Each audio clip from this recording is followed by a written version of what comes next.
ఏ ప్రశ్నలు ఇంకా రవికుమార్ గారు అడిగాక ఇంకా ప్రశ్నలే ఉండవు. సరే, గొండు శంకర్రావు గారు. నమస్కారం అధ్యక్ష. మీ ద్వారా గౌరవ మంత్రి గారికి ఒక విషయం తెలియజేస్తున్నాను అధ్యక్ష. విజయనగరం జిల్లాలో పార్వతీపురం ఐటీడీఏ, శ్రీకాకుళం జిల్లాలో సీతంపేట ఐటీడీఏ. అయితే పాలకొండ మన్యం జిల్లాకి వెళ్ళిపోయినందువల్ల సీతంపేట కూడా పార్వతీపురం కలిపి మన్యం జిల్లాలో ఉంది అధ్యక్ష. కనుక మాకు కొత్తగా ఒక ఐటీడీఏ ఇవ్వాల్సిందిగా గౌరవ మంత్రి గారికి ఈ సందర్భంగా మీ ద్వారా కోరుతున్నాను అధ్యక్ష. రెండు, శ్రీకాకుళంలో గిరిజనులందరూ కూడా శ్రీకాకుళం వచ్చేటప్పుడు వారికి ఈ హెడ్ క్వార్టర్కి వచ్చేటప్పుడు వారికి వసతి సౌకర్యం కోసం ఎటువంటి భవనం లేదు అధ్యక్ష. ఆ భవనాన్ని కూడా వసతి భవనాన్ని కల్పించవలసిందిగా మీ ద్వారా కోరుతున్నాను అధ్యక్ష. మంత్రి గారు. అధ్యక్ష, గౌరవ సభ్యులు గౌత్ శిరీష గారు, కోన రవికుమార్ గారు, గొండు శంకర్రావు గారు, బొగ్గ రమణమూర్తి గారు మాట్లాడారు అధ్యక్ష. అధ్యక్ష, గౌరవ సభ్యులు చెప్పినట్టుగానే నందమూరి తారక రామారావు గారు ఆ రోజు గిరిజనుల కోసం ఐటీడీఏలు ఏర్పాటు చేయడం జరిగింది అధ్యక్ష. ఆ రోజు నుంచి ఐటీడీఏల్లో గిరిజనులకి ఏ వసతులు కావాలి అన్నా అక్కడి నుంచి తెచ్చుకోవటం మనకి బాగా అలవాటుగా మారింది అధ్యక్ష. అయితే గత ప్రభుత్వంలో పరిపాలనా సౌలభ్యం కోసం జిల్లాల పునర్విభజన చేస్తున్నామని చెప్పి గొప్పలు చెప్పి ఇష్టానుసారంగా విభజన చేయడం జరిగింది అధ్యక్ష. ఆ విభజనలో ప్రజలకు ఇబ్బందులు రాకుండా చూస్తామని ప్రగల్భాలు పలికారు, కానీ నిజానికి పరిస్థితి అంతకే బాగా విభిన్నంగా ఉంది అధ్యక్ష. యాక్చువల్గా ఏంటంటే అరకు పార్లమెంట్లో ఈ చివరి నుంచి ఆ చివరికి ఉంటుంది అధ్యక్ష, 530 కిలోమీటర్లు. దాన్ని 2 నియోజకవర్గాలు 2 జిల్లాలు చేశారు అధ్యక్ష, ఒక్క పార్లమెంట్ని. మిగిలిన పార్లమెంట్లన్నీ ఒక్కొక్క జిల్లా అధ్యక్ష. 25 పార్లమెంట్లు మనకుంటే 25 జిల్లాలు చేస్తూ అరకు పార్లమెంటు మాత్రం 2 జిల్లాలు చేశారు అధ్యక్ష.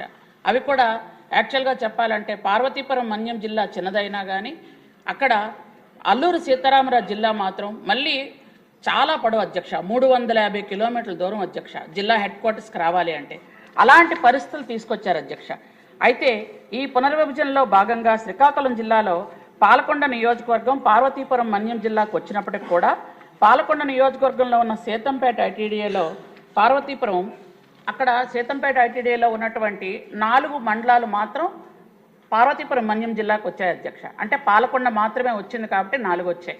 మిగిలిన 20 మొత్తం అన్ని 20 మండలాలకి అది ఐటీడీఏ అధ్యక్ష. 20 మండలాల కంటే మిగిలిన 16 మండలాలు శ్రీకాకుళం జిల్లాలో ఉన్నాయి అధ్యక్ష. అంటే వివిధ నియోజకవర్గాల్లో ఉన్నాయి అధ్యక్ష. అయితే ఏ సమస్య వచ్చినా గిరిజనుల సీతంపేటకి వెళ్లాల్సి వస్తుంది అధ్యక్ష. అయితే గత 2 ఏళ్లుగా వీళ్ళందరూ కూడా మాకు ప్రత్యేకంగా ఐటీడీఏ కావాలి అని గత ప్రభుత్వానికి కోరడం కూడా జరిగింది అధ్యక్ష. అయితే మిలియాపుట్లో ఐటీడీఏ ఏర్పాటు చేయాలని అప్పటి సభ్యులు రెడ్డి శాంతి గారు, అలాగే మందస్సులో ఏర్పాటు చేయాలని సేదర్ అప్పలరాజు గారు ఇద్దరు కూడా దెబ్బలాడుకుంటూ దాన్ని ఎక్కడా పెట్టనివ్వకుండా ఆపుకున్నారు అధ్యక్ష.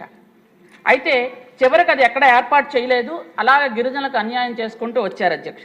విభజన జరిగిన నాటికి ఐటీడీఏలో జిల్లా సప్లాన్ మండలాల వైపు కనీసం కళ్ళెత్తి చూడలేదు అధ్యక్ష. ఒక్క పైసా ఎక్కడ ఇవ్వలేదు అధ్యక్ష. ఎక్కడ సప్లాన్ మండలాలకు కానీ అక్కడ ఉన్నటువంటి ఐటీడీఏ నిధులు ఎక్కడ ఒక్క పైసా కూడా ఖర్చు పెట్టలేదు అధ్యక్ష. అలాగే గిరిజన గ్రామాలకు త్రాగునీరు కానీ రహదారి సౌకర్యాలు కానీ ఒక్కటి కూడా వైసీపీ ప్రభుత్వం ఏర్పాటు చేయలేదు అధ్యక్ష. సప్లాన్ నిధులను దారి మళ్లించి వివిధ కార్పొరేషన్లకు కేటాయించి గిరిజన సమస్యలు పరిష్కారం చేయలేదు అధ్యక్ష. కొండపైన ఉన్న గిరిజన గ్రామాలకు రహదారి సౌకర్యం పేరుతో కోట్ల రూపాయలు ఖర్చు చేస్తామని చూపించారు, కానీ ఒక్కటి కూడా ఖర్చు చేయలేదు. మొదలుపెట్టిన వాటిని పూర్తి చేయలేదు. మొదలు పెడితే మధ్యలో ఆపేశారు అధ్యక్ష. కూటమి ప్రభుత్వంపై అప్పుడు శ్రీకాకుళం జిల్లాలో ఉన్నటువంటి ఐటీఐ గురించి అందరూ కూడా ఆశలు పెంచుకున్నారు అధ్యక్ష. కానీ ఇప్పుడు మన ప్రభుత్వం వచ్చిన తర్వాత గౌరవ ముఖ్యమంత్రి చంద్రబాబు నాయుడు గారు ఈ ప్రతిపాదనని మన ఫైనాన్స్కి పంపించడం జరిగింది అధ్యక్ష. మిలియాపుట్లో ఐటీడీ ఏర్పాటు చేద్దామనే ఉద్దేశంతో మనం ప్రతిపాదన పంపించాం అధ్యక్ష. అయితే ఇప్పటికీ కూడా 20 మండలాలు ఏవైతే ఉన్నాయో సీతంపేటకు రావడం వెళ్ళడం జరుగుతుంది అధ్యక్ష. గౌరవ సభ్యులు ఆందోళన చెందిన విధంగా మిగిలిన 16 మండలాలని వదిలేలేదు అధ్యక్ష. వాళ్ళకి ఏ విషయం కావాలి అన్నా, ఎందుకంటే గౌరవ ముఖ్యమంత్రి చంద్రబాబు నాయుడు గారు వచ్చిన తర్వాతనే గిరిజనులకు రహదారి సౌకర్యాలు వస్తున్నాయి, సప్లాన్ నిధులు వస్తున్నాయి. అలాగే మనకి ట్రైకార్ లోన్లు వస్తున్నాయి అధ్యక్ష. అలాగే విద్యార్థులు